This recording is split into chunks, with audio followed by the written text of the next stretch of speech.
Collins advanced and shook the post with both hands. Then he rubbed his chin. "Well, that's firm in the ground, that post is," he said. "That's been there a number of years, Mr. Anstruther. I doubt I shan't get that up. Not quite so soon as what I can do with them seats."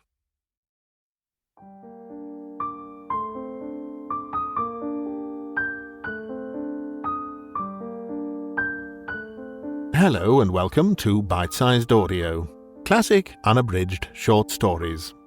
I'm your host, curator and narrator of all the stories on this channel, Simon Stanhope.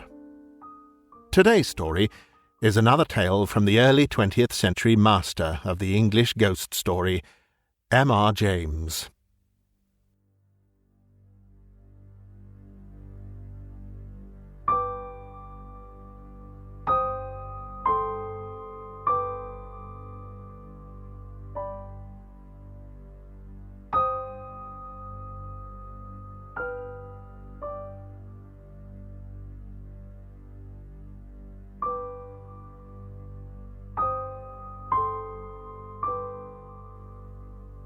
The Rose Garden. Mr. and Mrs. Anstruther were at breakfast in the parlour of Westfield Hall, in the county of Essex. They were arranging plans for the day. "George," said Mrs. Anstruther, "I think you had better take the car to Malden, and see if you can get any of those knitted things I was speaking about, which would do for my stall at the bazaar." "Oh, well, if you wish it, Mary, of course I can do that. But I had half arranged to play a round with Geoffrey Williamson this morning. The bazaar isn't till Thursday of next week, is it?" "What has that to do with it, George? I should have thought you would have guessed that if I can't get the things I want in Malden, I shall have to write to all manner of shops in town, and they are certain to send something quite unsuitable in price or quality the first time. If you have actually made an appointment with Mr. Williamson, you had better keep it, but I must say I think you might have let me know." "Oh, no, it wasn't really an appointment. I quite see what you mean. I'll go. And what shall you do yourself?"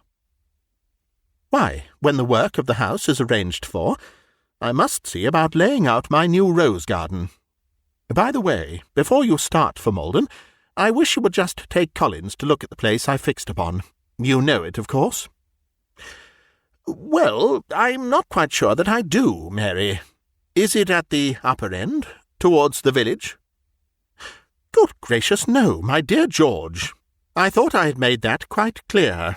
No, it's that small clearing just off the shrubbery path that goes towards the church."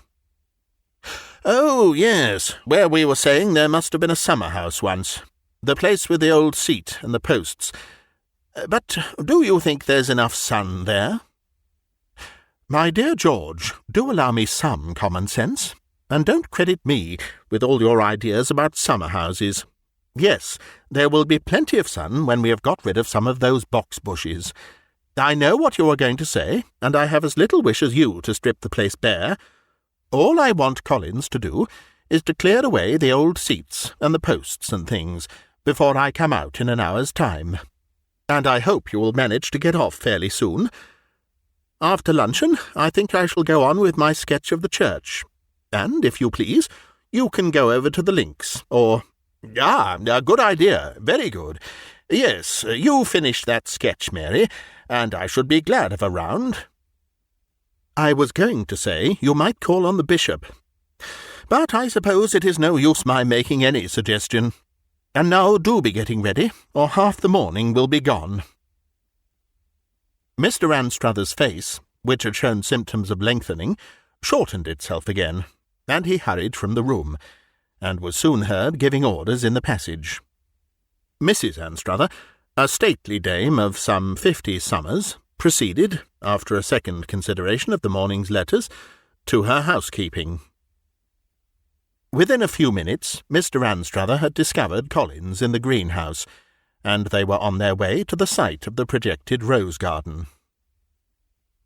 I do not know much about the conditions most suitable to these nurseries, but I am inclined to believe that Mrs. Anstruther, though in the habit of describing herself as a great gardener, had not been well advised in the selection of a spot for the purpose. It was a small, dank clearing, bounded on one side by a path, and on the other by thick box bushes, laurels, and other evergreens. The ground was almost bare of grass, and dark of aspect. Remains of rustic seats, and an old and corrugated oak post, somewhere near the middle of the clearing, had given rise to Mr. Anstruther's conjecture that a summer-house had once stood there.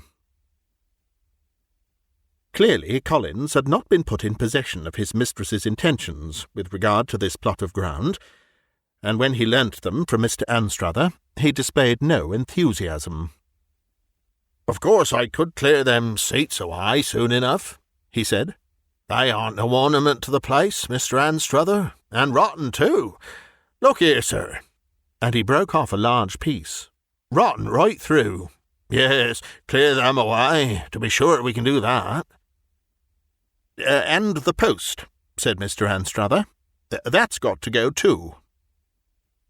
Collins advanced, and shook the post with both hands. Then he rubbed his chin. "Well, that's firm in the ground, that post is," he said. "That's been there a number of years, Mr. Anstruther. I doubt I shan't get that up, not quite so soon as what I can do with them seats." "But your mistress specially wishes it to be got out of the way in an hour's time," said Mr. Anstruther. Collins smiled and shook his head, slowly.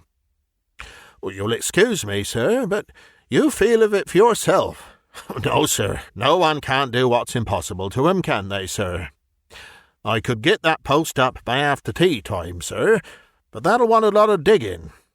What you require, you see, sir, if you'll excuse me naming of it, you want the soil loosening round this post here, and me and the boy, we shall take a little time doing of that. But now these here seats," said Collins, appearing to appropriate this portion of the scheme as due to his own resourcefulness. "Why, I can get the barrow round and have them cleared away in, less than an hour's time from now, if you'll permit of it. Only what, Collins?" "Well, now, it ain't for me to go against orders, no more than what it is for you yourself, or anyone else." This was added somewhat hurriedly. "But if you'll pardon me, sir, this ain't the place I should have picked out for no rose garden myself. Why, look at them box and laurestinus, how they reg'lar preclude the light from— Ah, yes, but we've got to get rid of some of them, of course." "Oh, indeed, get rid of them." "Yes, to be sure, but I beg your pardon, Mr. Anstruther. I'm sorry, Collins, but I must be getting on now. I hear the car at the door. Your mistress will explain exactly what she wishes. I'll tell her, then, that you can see your way to clearing away the seats at once, and the post this afternoon. Good morning." Collins was left rubbing his chin. Mrs. Anstruther received the report with some discontent, but did not insist upon any change of plan. By 4 o'clock that afternoon she had dismissed her husband to his golf, had dealt faithfully with Collins and with the other duties of the day, and, having sent a camp-stool and umbrella to the proper spot, had just settled down to her sketch of the church, as seen from the shrubbery, when a maid came hurrying down the path to report that Miss Wilkins had called. Miss Wilkins was one of the few remaining members of the family from whom the Anstruthers had bought the Westfield estate some few years back. She had been staying in the neighbourhood, and this was probably a farewell visit. "Perhaps you could ask Miss Wilkins to join me here," said Mrs. Anstruther, and soon Miss Wilkins, a person of mature years, approached. "Yes, I'm leaving the Ashes tomorrow, and I shall be able to tell my brother how tremendously you have improved the place. Of course he can't help regretting the old house just a little, as I do myself, but the garden is really delightful now." "I'm so glad you can say so. But you mustn't think we've finished our improvements. Let me show you where I mean to put a rose garden. It's close by here." The details of the project were laid before Miss Wilkins at some length, but her thoughts were evidently elsewhere. "Yes, delightful," she said at last, rather absently. "But do you know, Mrs. Anstruther, I'm afraid I was thinking of old times. I'm very glad to have seen just this spot again, before you altered it. Frank and I had quite a romance about this place." "Yes," said Mrs. Anstruther, smilingly. "Do tell me what it was. Something quaint and charming, I'm sure." "Well, not so very charming, but it has always seemed to me curious. Neither of us would ever be here alone when we were children, and I'm not sure that I should care about it now in certain moods. It is one of those things that can hardly be put into words, by me at least, and that sound rather foolish if they are not properly expressed. I can tell you, after a fashion, what it was that gave us, well, almost a horror of the place when we were alone. It was towards the evening of one very hot autumn day, when Frank had disappeared mysteriously about the grounds, and I was looking for him to fetch him to tea. And going down this path, I suddenly saw him, not hiding in the bushes, as I rather expected, but sitting on the bench in the old summer-house.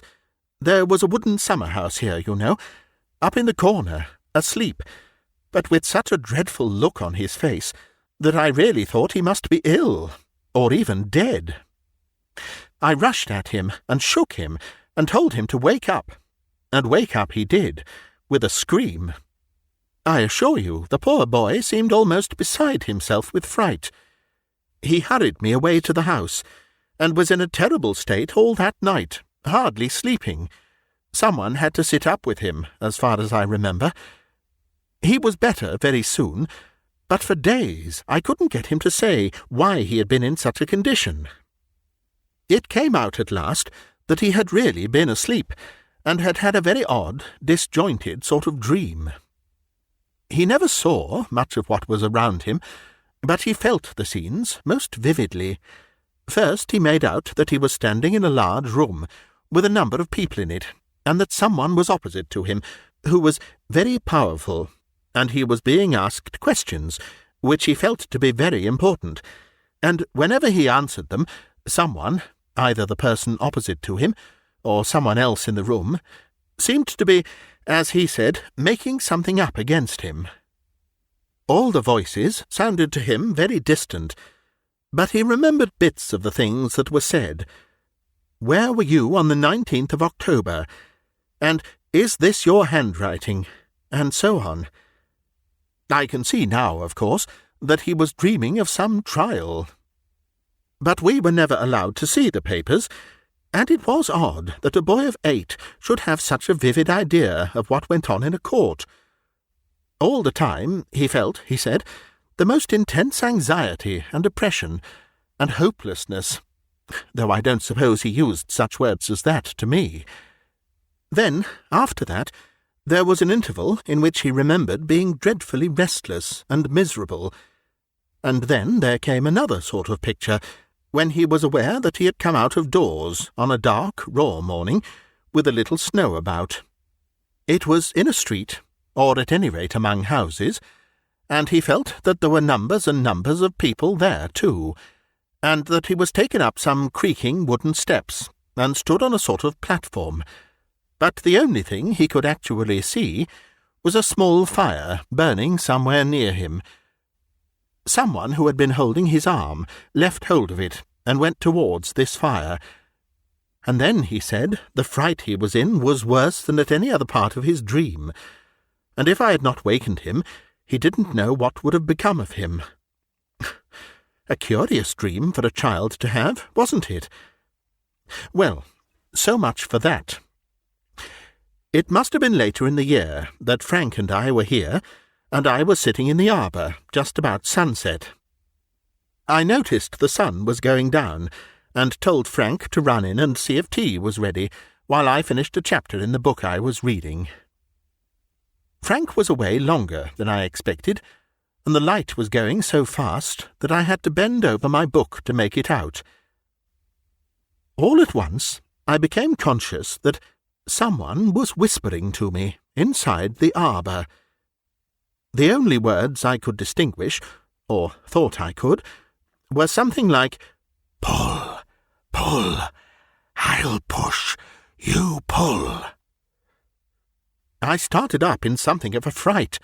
The voice, it was little more than a whisper, sounded so hoarse and angry, and yet as if it came from a long, long way off, just as it had done in Frank's dream.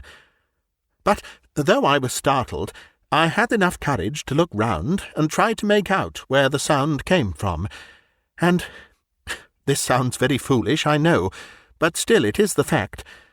I made sure that it was the strongest when I put my ear to an old post, which was part of the end of the seat. I was so certain of this that I remember making some marks on the post, as deep as I could, with the scissors out of my work-basket. I don't know why. I wonder, by the way, whether that isn't the very post itself. Well, yes, it might be. There are marks and scratches on it, but one can't be sure. Anyhow, it was just like that post you have there. My father got to know that both of us had had a fright in the arbour, and he went down there himself one evening after dinner, and the arbour was pulled down at very short notice. I recollect hearing my father talking about it to an old man who used to do odd jobs in the place, and the old man saying, "Don't you fear for that, sir. He's fast enough in there, without no one don't take and let him out." But when I asked who it was, I could get no satisfactory answer. Possibly my father or mother might have told me more about it when I grew up, but, as you know, they both died when we were still quite children. I must say it has always seemed very odd to me, and I've often asked the older people in the village whether they knew of anything strange. But either they knew nothing, or they wouldn't tell me. Dear, dear, how I have been boring you with my childish remembrances.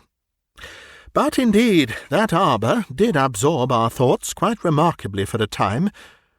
You can fancy, can't you, the kind of stories that we made up for ourselves. Well, dear Mrs. Anstruther, I must be leaving you now. We shall meet in town this winter, I hope, shan't we? Etc., etc. The seats and the post were cleared away and uprooted, respectively, by that evening. Late summer weather is proverbially treacherous, and, during dinner-time, Mrs. Collins sent up to ask for a little brandy, because her husband had took a nasty chill, and she was afraid he would not be able to do much next day. Mrs. Anstruther's morning reflections were not wholly placid. She was sure some roughs had got into the plantation during the night. "And another thing, George, the moment that Collins is about again, you must tell him to do something about the owls. I never heard anything like them, and I'm positive one came and perched somewhere just outside our window. If it had come in, I should have been out of my wits. It must have been a very large bird, from its voice. Didn't you hear it? No, of course not. You were sound asleep as usual. Still, I must say, George, you don't look as if your night had done you much good." "My dear, I feel as if another of the same would turn me silly. You have no idea of the dreams I had. I couldn't speak of them when I woke up, and if this room wasn't so bright and sunny, I shouldn't care to think of them even now." "Well, really, George, that isn't very common with you, I must say. You must have— No, you only had what I had yesterday, unless you had tea at that wretched clubhouse, did you?" No, nothing but a cup of tea and some bread and butter. I should really like to know how I came to put my dream together, as I suppose one does put one's dreams together, from a lot of little things one has been seeing or reading. Look here, Mary, it was like this, if I shan't be boring you. I wish to hear what it was, George. I will tell you when I've had enough. All right.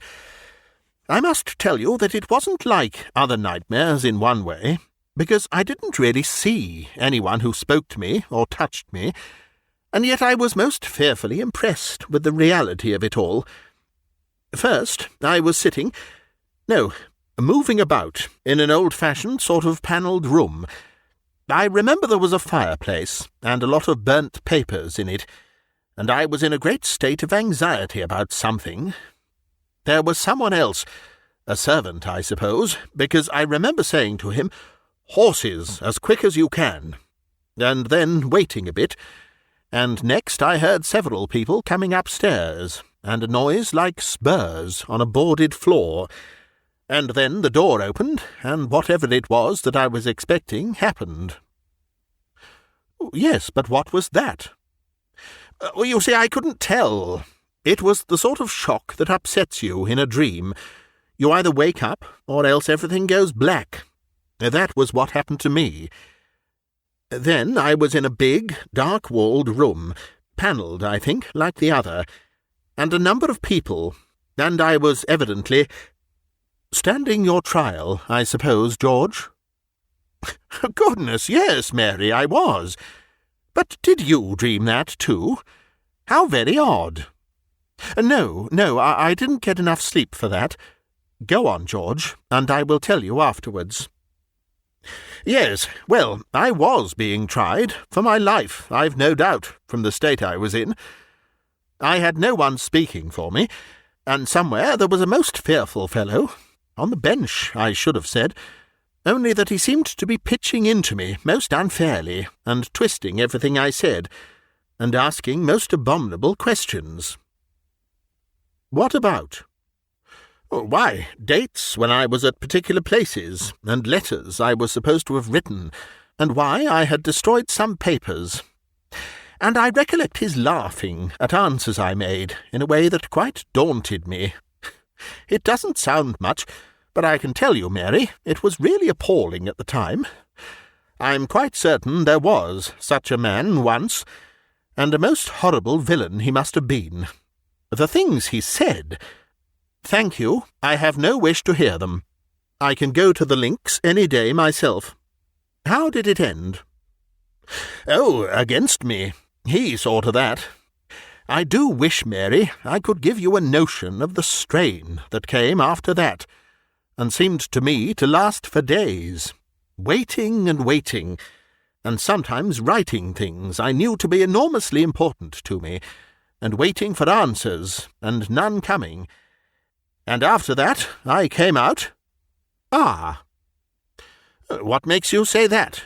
Do you know what sort of thing I saw? Was it a dark, cold day, and snow in the streets, and a fire burning somewhere near you? By George, it was! You have had the same nightmare. Really not? Well, it is the oddest thing. Yes, I've no doubt it was an execution for high treason. I know I was laid on straw, and jolted along most wretchedly, and then had to go up some steps, and someone was holding my arm, and I remember seeing a bit of a ladder, and hearing a sound of a lot of people. I really don't think I could bear now to go into a crowd of people and hear the noise they make talking. However, mercifully, I didn't get to the real business. The dream passed off with a sort of thunder inside my head. But, Mary, I know what you are going to ask. I suppose this is an instance of a kind of thought-reading. Miss Wilkins called yesterday and told me of a dream her brother had as a child when they lived here, and something did no doubt make me think of that when I was awake last night, listening to those horrible owls, and those men talking and laughing in the shrubbery. By the way, I wish you would see if they have done any damage, and speak to the police about it. And so, I suppose, from my brain, it must have got into yours while you were asleep. Curious, no doubt, and I am sorry it gave you such a bad night. You had better be as much in the fresh air as you can today. Oh, it's all right now. But I think I will go over to the lodge and see if I can get a game with any of them. And you? I have enough to do for this morning, and this afternoon, if I am not interrupted, there is my drawing. To be sure. I want to see that finished very much. No damage was discoverable in the shrubbery. Mr. Anstruther surveyed with faint interest the site of the rose garden, where the uprooted post still lay, and the hole it had occupied remained unfilled. Collins, upon inquiry made, proved to be better, but quite unable to come to his work. He expressed, by the mouth of his wife, a hope that he hadn't done nothing wrong, clearing away them things. Mrs. Collins added that there was a lot of talking people in Westfield, and the old ones was the worst. Seemed to think everything of them having been in the parish longer than what other people had. But as to what they said, no more could then be ascertained than that it had quite upset Collins, and was a lot of nonsense. Recruited by lunch and a brief period of slumber, Mrs. Anstruther settled herself comfortably upon her sketching chair in the path leading through the shrubbery to the side gate of the churchyard. Trees and buildings were among her favourite subjects, and here she had good studies of both. She worked hard, and the drawing was becoming a really pleasant thing to look upon by the time that the wooded hills to the west had shut off the sun. Still she would have persevered, but the light changed rapidly, and it became obvious that the last touches must be added on the morrow. She rose and turned towards the house, pausing for a time to take delight in the limpid green western sky. Then she passed on between the dark box bushes, and, at a point just before the path debouched on the lawn, she stopped once again and considered the quiet evening landscape, and made a mental note that that must be the tower of one of the roofing churches that one caught on the skyline. Then a bird, perhaps, rustled in the box-bush on her left, and she turned, and started at seeing what at first she took to be a 5th of November mask peeping out among the branches. She looked closer. It was not a mask. It was a face, large, smooth, and pink. She remembers the minute drops of perspiration which were starting from its forehead. She remembers how the jaws were clean-shaven, and the eyes shut. She remembers also, and with an accuracy which makes the thought intolerable to her, how the mouth was open, and a single tooth appeared below the upper lip. As she looked, the face receded into the darkness of the bush. The shelter of the house was gained, and the door shut before she collapsed. Mr. and Mrs. Anstruther had been for a week or more recruiting at Brighton, before they received a circular from the Essex Archaeological Society, and a query as to whether they possessed certain historical portraits, which it was desired to include in the forthcoming work on Essex portraits, to be published under the Society's auspices. There was an accompanying letter from the Secretary, which contained the following passage. "We are specially anxious to know whether you possess the original of the engraving of which I enclose a photograph. It represents Sir Lord Chief Justice under Charles II, who, as you doubtless know, retired after his disgrace to Westfield, and is supposed to have died there of remorse. It may interest you to hear that a curious entry has recently been found in the registers, not of Westfield, but of Prior's Roofing, to the effect that the parish was so much troubled after his death that the rector of Westfield summoned the parsons of all the roofings to come and lay him, which they did. The entry ends by saying, 'The stake is in a field adjoining to the churchyard of Westfield, on the west side.' Perhaps you can let us know if any tradition to this effect is current in your parish." The incidents which the enclosed photograph recalled were productive of a severe shock to Mrs. Anstruther. It was decided that she must spend the winter abroad. Mr. Anstruther, when he went down to Westfield to make the necessary arrangements, not unnaturally told this story to the rector, an old gentleman, who showed little surprise. Really, I had managed to piece out for myself very much what must have happened, partly from old people's talk, and partly from what I saw in your grounds. Of course, we have suffered to some extent also. Yes, it was bad at first, like owls, as you say, and men talking sometimes. One night it was in this garden, and at other times about several of the cottages. But lately there has been very little. I think it will die out.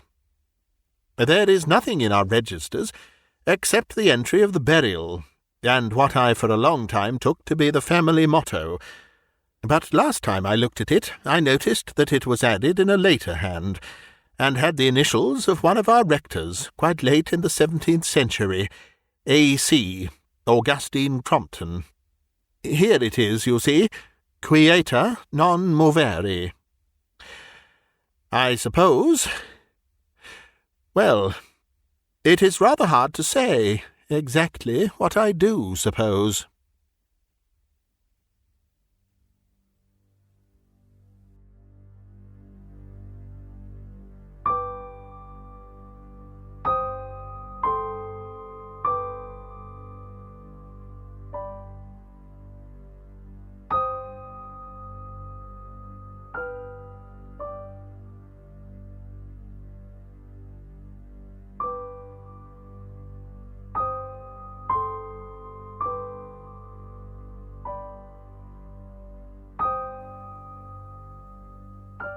You've been listening to a bite-sized audiobook, read by me, Simon Stanhope.